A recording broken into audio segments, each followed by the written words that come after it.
मैं और महेंद्र बचपन में एक साथ एक ही स्कूल में पढ़ते थे। बाद में महेंद्र सिलीगुड़ी शिफ्ट हो गया। करीब एक साल पहले वो कलकत्ता आया था मेरे घर, और हमने बहुत मस्ती की। तभी बातों बातों में उसने मुझसे कहा, यार मैं तो अपनी पत्नी से जरा भी नहीं डरता। जो मेरा मन करता है वैसे ही करता हूँ। मुझे बहुत आश्चर्य हुआ, साथ ही खुशी भी हुई कि मेरा दोस्त शादी के बाद भी अपनी मनमर्जी की कर पा रहा है। अभी पिछले सप्ताह की बात है, मैं भी किसी काम से सिलीगुड़ी गया था। मेरा काम जल्द ख़त्म होने के कारण मैंने सोचा महेंद्र से मिल लेता हूँ, और आज के ज़माने में उसे इतनी सुशील पत्नी मिली है तो उनसे भी मिलना हो जाएगा। इसलिए मैंने उसे सरप्राइज करने के लिए बिना उसे बताए ही उसके घर पहुंच गया। दरवाज़ा खुला था, सो बिना घंटी बजाए ही मैं अंदर प्रवेश कर गया। पर अंदर जाने के बाद जो मैंने देखा, उसे देखकर तो मुझे चक्कर सा आ गया। ये क्या, महेंद्र बर्तन मांज रहा है? तभी उसकी नज़र मुझ पर पड़ी और वो खिसियानी हंसी हंसने लगा और हंसते हुए बोला, अरे यार, जो बीवी से करे प्यार वो भला बर्तन मांजने से कैसे करे इनकार। मैंने गुस्से से उसको कहा, साले झूठे मक्कार, हमारी ही गाड़ी के सवार। पर वह हंसते हुए बोला, मुझसे लिपट गया और बोला, अब कुछ मत कहो मेरे यार।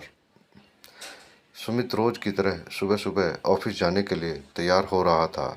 उसकी पत्नी अंजलि किचन में नाश्ता बना रही थी। तभी सुमित ने आवाज़ लगाई, सुमित, अंजलि, सुनो, आज बैंक जाना है, याद है ना? अंजलि गैस बंद करते हुए, हाँ हाँ याद है, पर मैं अकेले क्यों जाऊँ? तुम भी तो साथ चल सकते हो। सुमित हंसते हुए, अरे मुझे ऑफिस जाना है, तुम लाइन में लगो, दोपहर तक नंबर आ ही जाएगा, फिर निकाल लेना पैसे। अंजलि मुंह बनाते हुए, अच्छा, मतलब धूप में मैं खड़ी रहूं और तुम एसी में ऑफिस में मज़े करो। सुमित, अरे बाबा, जल्दी पैसे निकालने हैं, बस आज मैनेज कर लो, मैं तुम्हारे लिए शाम को पेस्ट्री ले आऊँगा। अंजलि कुछ बोलती इससे पहले ही सुमित मुस्कुराकर ऑफिस के लिए निकल गया। सुबह 9 बजे तक अंजलि बैंक पहुंची। बैंक के बाहर पहले से ही लंबी लाइन थी। उसने एक ठंडी सांस ली और आखिर में जाकर खड़ी हो गई। धीरे धीरे दोपहर हो गई, लेकिन नंबर आने का नाम नहीं ले रहा था। पास खड़ी एक बुजुर्ग महिला ने कहा, बेटा, ये बैंक वाले बहुत लापरवाह हैं, एक एक काम करने में घंटों लगा देते हैं। अंजलि हंसते हुए, जी आंटी, ऐसा लग रहा है कि आज पूरा दिन यहीं बीत जाएगा। दोपहर 2 बजे के करीब वह बैंक के दरवाजे तक पहुंची। अंदर पहुंचते ही वह कैशियर की खिड़की के पास खड़ी हो गई, लेकिन कैशियर कहीं चला गया था। अंजलि ने गुस्से में बैंक के स्टाफ से पूछा, कैशियर कहाँ है? स्टाफ ने कंधे उचकाते हुए कहा, मैडम, वो चाय पीने गया है, अभी आता होगा। पसीने से लथपथ अंजलि वहाँ इंतज़ार करने लगी। आधे घंटे बाद कैशियर आया और कंप्यूटर पर कुछ टाइप करने लगा। फिर उसने बिना कोई भाव बदले कहा, सॉरी मैडम, पैसे नहीं हैं। यह सुनकर अंजलि के तन बदन में आग लग गई। अंजलि गुस्से में, क्या मतलब पैसे नहीं हैं? मैंने 3 घंटे तक लाइन में खड़े रहकर नंबर लगाया, धूप में जलती रही, और अब आप कह रहे हैं पैसे नहीं हैं? कैशियर बेरुखी से, मैडम, अकाउंट में बैलेंस नहीं है, आप अपने पति से कन्फर्म कर लीजिए। यह सुनते ही अंजलि का खून खौल उठा। सारा दिन बर्बाद हुआ, भूखी प्यासी खड़ी रही, और अंत में यह जवाब मिला। शाम को जब सुमित ऑफिस से लौटा तो दरवाजे पर खड़ी अंजलि उसे घूर रही थी। सुमित हंसते हुए, कैसा रहा बैंक का अनुभव?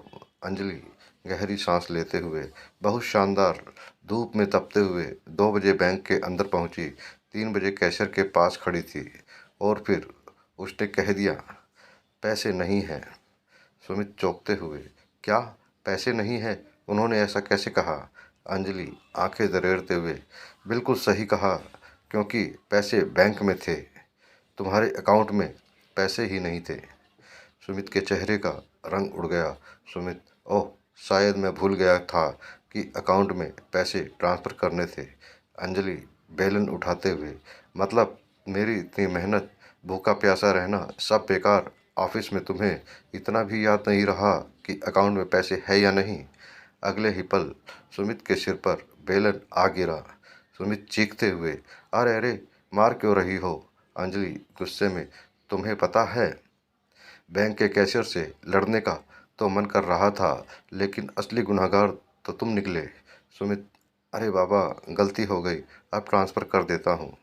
अंजलि, अब तो 2 बेलन और पड़ेंगे, फिर ट्रांसफ़र करना। सुमित ने भागकर फ़ोन उठाया और तुरंत पैसे ट्रांसफ़र कर दिए, लेकिन तब तक अंजलि का गुस्सा शांत नहीं हुआ था।